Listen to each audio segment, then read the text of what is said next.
Attention mga ka-vlogs, huwag ninyo itong gagawin sa inyong national ID para makaiwas sa penalty. Ano nga ba ito? Pag-uusapan natin sa video na ito.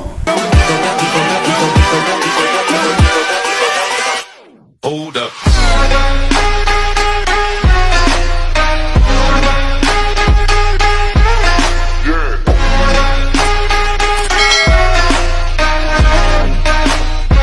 Hello mga ka-vlogs! Welcome dito sa aking YouTube channel.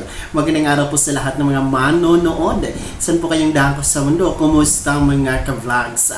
Paalala po ito sa lahat ng ating mga ka-vlogs dyan na huwag ninyo itong gagawin sa inyong national ID para maiwasan ang penalty. Ano nga ba ito? Pag-uusapan natin mamaya-maya. Pero kung bago ka pa lang dito sa aking YouTube channel o di kaya hindi ka pa nakasubscribe, i-click nyo na ang ating subscribe button na nasa baba. Huwag nyo kalimutan na pindutin ang notification bell.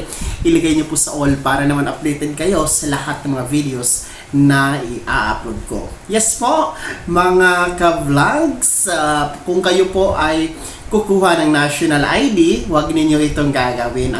Ang tinutukoy ko po ay ang pagkuha ng national ID sa hindi tamang site o hindi tamang ahensya. Ngayon po kasi, ang ating national ID ay generate, ina-apply, kinukuha, no? Magpaparegister tayo sa tamang ahensya ng gobyerno, which is the Philippine Statistics Authority or PSA. So, noon, no, naglipa na po ang National ID PSA site na pwede tayong mag-register, no? Andiyan po sa mga barangay hall, barangay sites, in mga malls, no? Pero ngayon po ay karamihan ay nasa PSA office or branch na po talaga, PSA sites, no?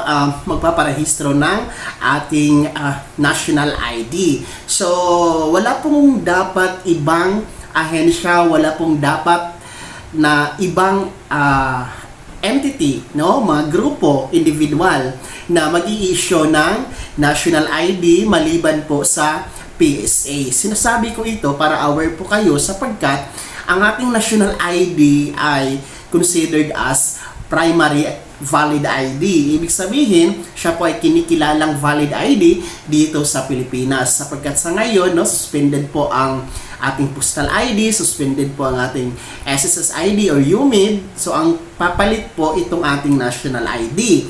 So, magagamit po natin siya sa ating mga naglalakihang transactions, no? Gaya po ng pagkuha ng passport, ng mga bank transaction at iba pa po, no? So, ganun po kahalaga, ganun po ka-importante ang ating national ID. Ulitin ko, sinasabi ko ito sa inyo sapagkat kung kukuha po kayo sa mga peke, no, mga hindi authorizado ng PSA na national ID, na de-detect po yan mga ka-vlogs. Yes po, no, kung inyo pong mapapansin sa Facebook, ang dami pong nag-o-offer na sila po ang magpa-process ng inyong national ID, no? Aware po tayo dyan, beware po tayo dyan, mag-iingat tayo dyan, baka mapeke po tayo. Only PSA site, PSA office, or branch po, na pwede tayo makapag-register at makakuha ng ating national ID, no? Kasi, halimbawa po, kung kukuha kayo ng inyong passport, tapos ang gagamitin nyo is national ID. So, bago natin yan magamit ang ating national ID sa passport, no, sa DFA, bago po ma-accept as valid ID, ay ini-scan po yan. So, kasi yung ating national ID, mayroon po yung QR code. So, dadaan po yan sa scanner kung talagang, yung tinatawag natin na verification. So, kung talagang legit, no, kung talagang totoo, hindi peke yung ating national ID. Kung talagang kinuha natin sa PSA, no, hindi po siya peke. So, nadidetect po talaga, nalalaman talaga kung peke o hindi ang ating national ID. So, maging sa mga bank transactions, ayan po, may scanner po, no, for our national ID to detect if it is fake or legit mga ka-vlogs. So, alam nyo ba, meron niyang kaparusahan na may penalty yan kung peke po ang ating national ID. So, iwasan na lang po natin yan. Kaya sinasabi ko ito sa inyo sapagkat ako mismo ay akin po ito na experience when I transact, no, sa bank and even in DFA. So, ang gamit ko po ay national ID, ay talagang dadaan po siya sa verification kung talagang ito ay fake or legit po ba mga ka-vlogs. Kaya mag-ingat po, huwag nyo nang tangkilikin po ang mga nag-aalok na magpaprocess ng inyong national ID, no? Labanan po natin ang mga fixer at ang mga fake na mga documents and IDs mga ka-vlogs para maiwasan na rin po natin ang mga penalty.